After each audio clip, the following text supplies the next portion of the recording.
वंशों ने भ्रिकुटी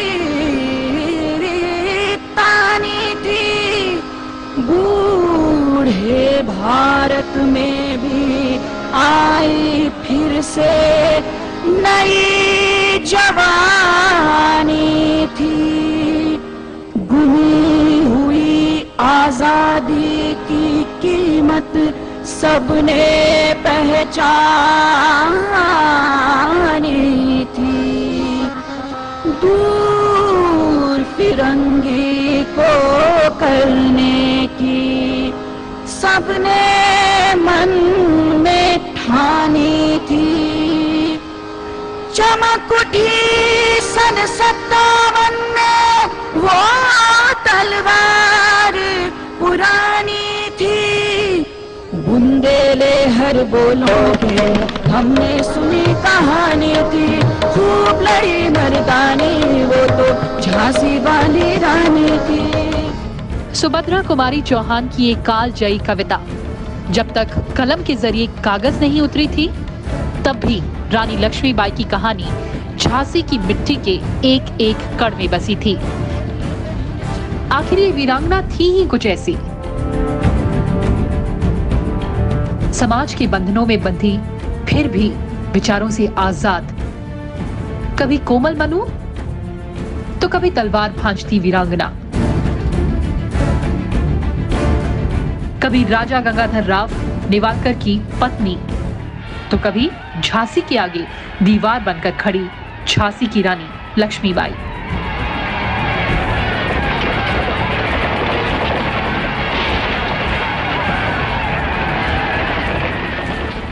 बलिदानों की धरती भारत में ऐसे ऐसे वीरों ने जन्म लिया जिन्होंने अपने रक्त से देश प्रेम की अमिट गाथाएं लिखी।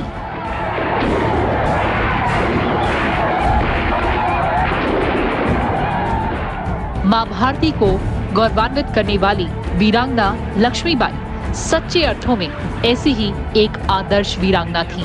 भारत को अंग्रेजों की दास्तां से मुक्त कराने के लिए 1857 में बड़ा प्रयास हुआ।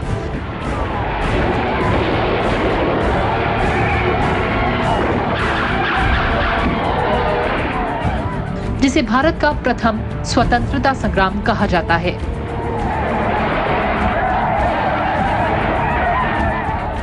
इसमें प्राणों की आहुति देने वाले योद्धाओं में वीरांगना महारानी लक्ष्मीबाई का नाम सबसे ऊपर माना जाता है। अंग्रेजों की शक्ति का सामना करने के लिए उन्होंने नए सिरे से सेना का संगठन किया और सुदृढ़ मोर्चाबंदी कर अपने सैन्य कौशल का परिचय दिया।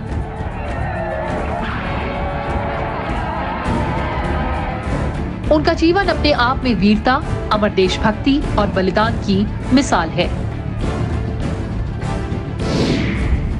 रानी लक्ष्मीबाई का जन्म 19 नवंबर 1835 को वाराणसी के 80 घाट में हुआ था। पिता मरोपंत तांबे और माता भागीरथी बाई ने नाम रखा मणिकर्णिका, लेकिन प्यार से मणिकर्णिका को मनु पुकारा जाने लगा। मनु अभी 4-5 साल की ही थी कि मां का साया उनके सर से उठ गया। पिता मोरोपंत तांबे साधारण ब्राह्मण और अंतिम पेशवा बाजीराव द्वितीय के सेवक थे। मां की मृत्यु के बाद मनु पिता के साथ बिठूर आ गई। यहीं पर उन्होंने मल विद्या, घुड़सवारी और शस्त्र विद्या सीखी। चूंकि घर में मनु की देखभाल के लिए कोई नहीं था, इसलिए पिता मोरोपंत मनु को अपने साथ बाजीराव के दरबार में ले जाते थे, जहां चंचल और सुंदर मनु ने सबका मन मोह लिया था। पेशवा बाजीराव के बच्चों को पढ़ाने के लिए शिक्षक आते थे। मनु भी उन्हीं बच्चों के साथ पढ़ने लगी। 7 साल की उम्र में ही उन्होंने घुड़सवारी सीखी। अस्त्र शस्त्र चलाना और घुड़सवारी करना मनु के प्रिय खेल थे। साथ ही तलवार चलाने और धनुर्विद्या में भी निपुणता हासिल की और बालकों से भी अधिक सामर्थ्य दिखाया। इस तरह कम उम्र में ही मनु अस्त्र शस्त्र चलाने में पारंगत हो गई। समय बीता और इनका विवाह झांसी के राजा गंगाधर राव नेवालकर के साथ बड़े ही धूमधाम से हुआ। शादी के बाद मणिकर्णिका लक्ष्मीबाई के नाम से जानी जाने लगी। इस तरह काशी की कन्या मनु झांसी की रानी लक्ष्मीबाई बन गई। रानी बनकर लक्ष्मीबाई को पर्दे में रहना पड़ता था। स्वच्छंद विचारों वाली रानी को ये रास नहीं आया। उन्होंने किले के अंदर ही एक व्यायामशाला बनवाई और शस्त्र चलाने और घुड़सवारी के लिए आवश्यक प्रबंध किए। उन्होंने स्त्रियों की एक सेना भी तैयार की। राजा गंगाधर राव अपनी पत्नी की योग्यता से बहुत प्रसन्न थे। सन 1851 में रानी लक्ष्मीबाई ने एक पुत्र को जन्म दिया। संपूर्ण झांसी आनंदित हो उठा और उत्सव मनाया गया, लेकिन ये खुशी अल्पकालिक ही थी। कुछ ही महीने बाद बालक गंभीर रूप से बीमार हुआ और करीब 4 महीने की आयु में उसकी मृत्यु हो गई। झांसी शोक के सागर में डूब गई। फिर 1853 में राजा गंगाधर राव का स्वास्थ्य बिगड़ने लगा तो दरबारियों ने उन्हें पुत्र गोद लेने की सलाह दी। अपने ही परिवार के 5 साल के एक बालक को उन्होंने गोद लिया और उसे अपना दत्तक पुत्र बनाया। इस बालक का नाम दामोदर राव रखा गया। पुत्र गोद लेने के बाद दूसरे ही दिन राजा गंगाधर राव की 21 नवंबर 1853 में मृत्यु हो गई। रानी लक्ष्मीबाई ने अब दत्तक पुत्र के साथ राजकाज देखने का फैसला किया, लेकिन अंग्रेज शासन उनका राज्य छीन लेना चाहता था। हालांकि रानी ने जितने दिन शासन किया बहुत ही सूझबूझ के साथ प्रजा के कल्याण के काम करती रही और लोगों में खासी लोकप्रिय हो गईं। इस बीच अंग्रेजों ने नागपुर, तंजावर, सतारा जैसे मराठों के प्रिंसली स्टेट को समाप्त कर दिया और ब्रिटिश कंपनी का हिस्सा बना लिया। अब उनकी नजर झांसी पर थी। गंगाधर राव की मौत के बाद झांसी को भी खत्म करने के लिए लॉर्ड डलहौजी ने साजिश रची। बुझा दीप झांसी का तब डलहौजी मन में हर्षाया। राज्य हड़प करने का उसने ये अच्छा अवसर पाया। फौरन फौजें भेज दुर्ग पर अपना झंडा फहराया। लावारिस का वारिस बनकर ब्रिटिश राज झांसी आया। अश्रुपूर्ण रानी ने देखा, अश्रुपूर्ण रानी ने देखा झांसी हुई वीरानी थी। बुंदेले हर बोलों के हमने सुनी कहानी थी। खूब लड़ी मर्दानी वो तो झांसी वाली रानी थी।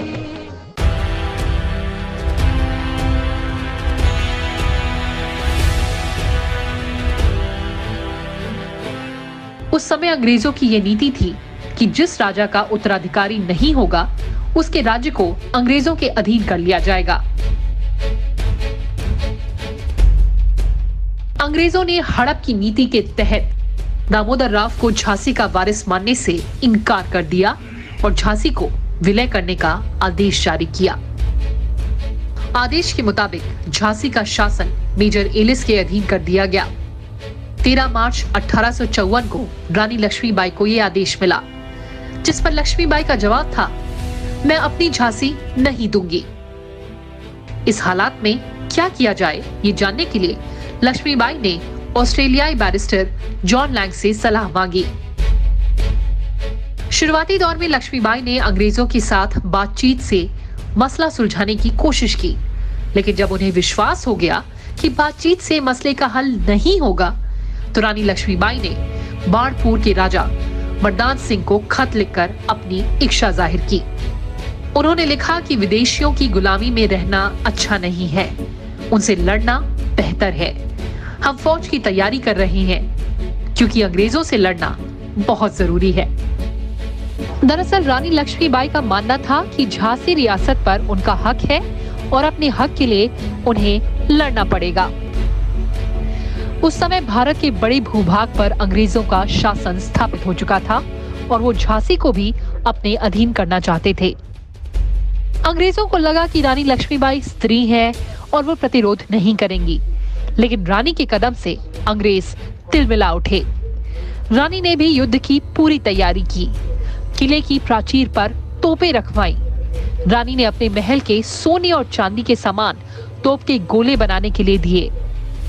रानी के किले की प्राचीर पर जो तोपें थीं, उनमें कड़क बिजली, भवानी शंकर, धन गर्जन और नालदार प्रमुख थीं।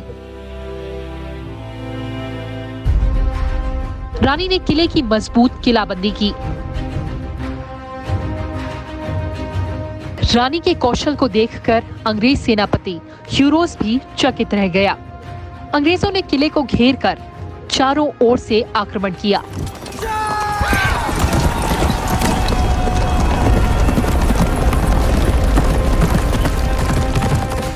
अंग्रेज 8 दिनों तक किले पर गोले बरसाते रहे, लेकिन किला जीत ना सके। अंग्रेज सेनापति ह्यूरोस को लगा कि सैन्य बल से किला जीतना संभव नहीं है, इसलिए उसने कूटनीति का इस्तेमाल किया और झांसी के ही एक विश्वासघाती सरदार को मिला लिया, जिसने किले का दक्षिणी द्वार खोल दिया। फिरंगी सेना किले में घुस गई और लूटपाट हिंसा करने लगी। घोड़े पर सवार दाहिने हाथ में नंगी तलवार लिए पीठ पर पुत्र को बांधे हुए रानी ने रणचंडी का रूप धारण कर लिया और शत्रु दल का संहार करने लगी।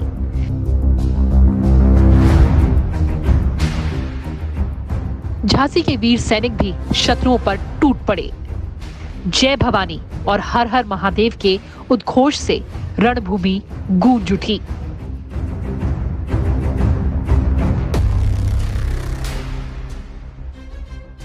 लेकिन झांसी की सेना अंग्रेजों की तुलना में छोटी थी। रानी अंग्रेजों से घिर गई और कुछ विश्वास पात्रों की सलाह पर रानी कालपी की ओर बढ़ चली।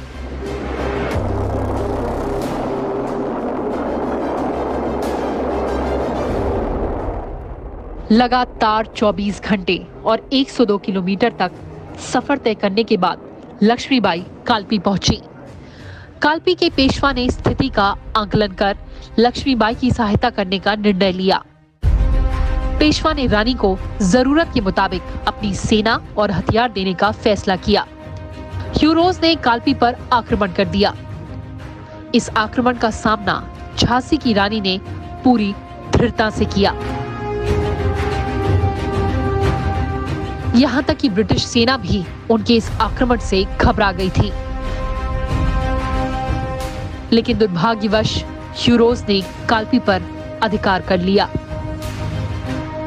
जब कालपी छिन गई तो रानी लक्ष्मीबाई ने तात्या टोपे के सहयोग से सिंधिया की राजधानी ग्वालियर पर हमला बोला, जो अपनी फौज के साथ कंपनी का वफादार बना हुआ था। लक्ष्मीबाई ने युद्ध कर सिंधिया की सेना को हरा दिया। रानी लक्ष्मीबाई और उनके सहयोगियों ने नाना साहब को पेशवा घोषित कर दिया और महाराष्ट्र की तरफ से धावा बोलने का मंसूबा बांधा, ताकि मराठों में भी विद्रोह की ज्वाला फैल सके। ह्यूरोस और उसकी फौज ने रानी लक्ष्मीबाई के विजय रथ को रोकने के लिए जी तोड़ कोशिश की और ग्वालियर पर फिर से कब्जा कर लिया। अंग्रेज सेना ने मुरार कोटा की 2 लड़ाइयों में भी रानी की सेना को पराजित किया। अंग्रेज सेना संपूर्ण शक्ति से रानी का पीछा करती रही और आखिरकार वो दिन भी आ गया जब ग्वालियर में 18 जून 1858 को आखिरी बार अंग्रेजों और रानी लक्ष्मीबाई का सामना हुआ। रानी लक्ष्मीबाई ने इस युद्ध में वीरता का परिचय दिया।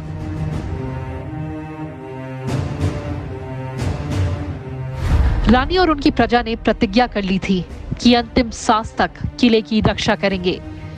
रानी अकेले ही अपनी पीठ के पीछे दामोदर राव को कसकर घोड़े पर सवार हो गईं।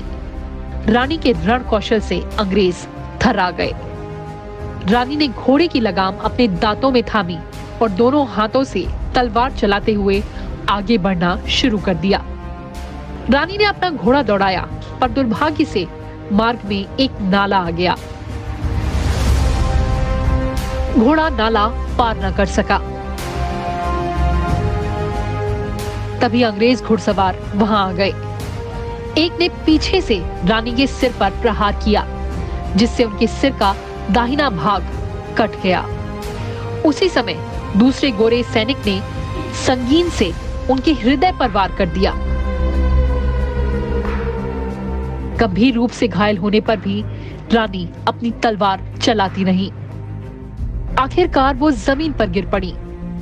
रानी के वफादार गुल मोहम्मद और रामराव देशमुख आखिरी वक्त तक रानी के साथ रहे। उन्होंने रानी के रक्त रंजित शरीर को नजदीक ही बाबा गंगादास की कुटिया में पहुंचाया, जहां इस वीरांगना ने मां भारती के चरणों में अपने प्राणों को अर्पण कर दिया। घायल होकर गिरी सिंधनी, उसे वीर गति पानी थी। बुंदेले हर बोलो के मुंह हमने सुनी कहानी थी। खूब लड़ी मर्दानी, वो तो झांसी वाली रानी थी। रानी गई सिधार चिता, अब उसकी दिव्य सवारी थी। मिला तेज से तेज तेज की, वो सच्ची अधिकारी थी। अभी उम्र कुल 23 की थी, मनुज नहीं अवतारी थी। हमको जीवित करने आई, बन स्वतंत्रता नारी थी। हालांकि रानी लक्ष्मीबाई अकेले होने के कारण अपनी झांसी नहीं बचा पाई, लेकिन देश को बचाने की बुनियाद खड़ी कर गईं। निडरता का पाठ पढ़ा गईं। उनके साहस और पराक्रम का अंदाजा जनरल ह्यूरोस के इस कथन से लगाया जा सकता है कि अगर भारत की 1% महिलाएं रानी लक्ष्मीबाई की तरह आजादी की दीवानी हो गईं, तो हम सबको ये देश छोड़कर भागना पड़ेगा। कल्पना कीजिए, एक महिला जिसकी पीठ पर नन्हा बालक हो, उसके मुंह में घोड़े की लगाम हो और उसके दोनों हाथों में तलवार। शायद हाँ, हमारे लिए ये कल्पना करना इतना मुश्किल भी नहीं है, क्योंकि हमने उनकी मूर्तियां देखी हैं, उनकी ऐसी तस्वीरें देखी हैं। लेकिन ये कोई मूर्ति नहीं है, कोई तस्वीर नहीं है, किसी वीर रस के कवि की कल्पना भी नहीं है, ये हकीकत है। शायद इसीलिए वो आज भी जिंदा है और हमेशा जिंदा रहेंगी। वो केवल इस देश के लोगों के दिलों में नहीं, बल्कि वो जिंदा हैं अपने विरोधियों के दिलों में, उन अंग्रेजों के दिलो दिमाग में जिनसे उन्होंने लोहा लिया था। ये सच है कि अंग्रेज रानी लक्ष्मीबाई से जीत गए थे, लेकिन वो जानते थे कि वो इस लड़ाई को जीतकर भी हार गए थे।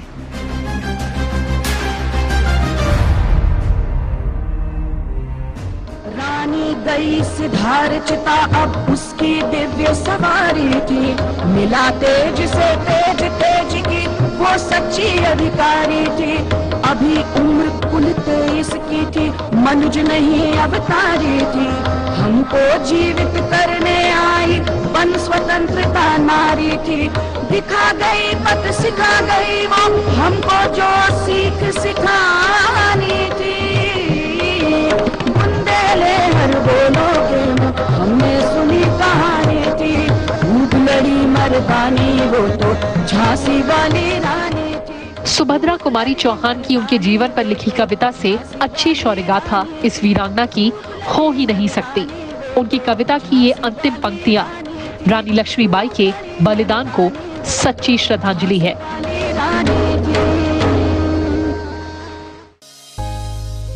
जाओ रानी, याद रखेंगे ये कृतज्ञ भारतवासी। ये तेरा बलिदान जगावेगा स्वतंत्रता अविनाशी। होवे चुप इतिहास, लगे सच्चाई को चाहे फांसी। हो मनमाती विजय, मिटा दे गोलों से चाहे झांसी। तेरा स्मारक तू ही होगी, तू खुद अमिट निशानी थी। बुंदेले हर बोलों के मुंह हमने सुनी कहानी थी। खूब लड़ी मर्दानी, वो तो झांसी वाली रानी थी। पथ सिखा गई वो, हमको जो सीख सिखानी थी। बुंदेले हर बोलो के मुंह हमने सुनी कहानी थी। खूब लड़ी मर्दानी, वो तो झांसी वाली रानी थी। खूब लड़ी मर्दानी, वो तो झांसी वाली रानी थी। खूब लड़ी मर्दानी, वो तो झांसी वाली रानी।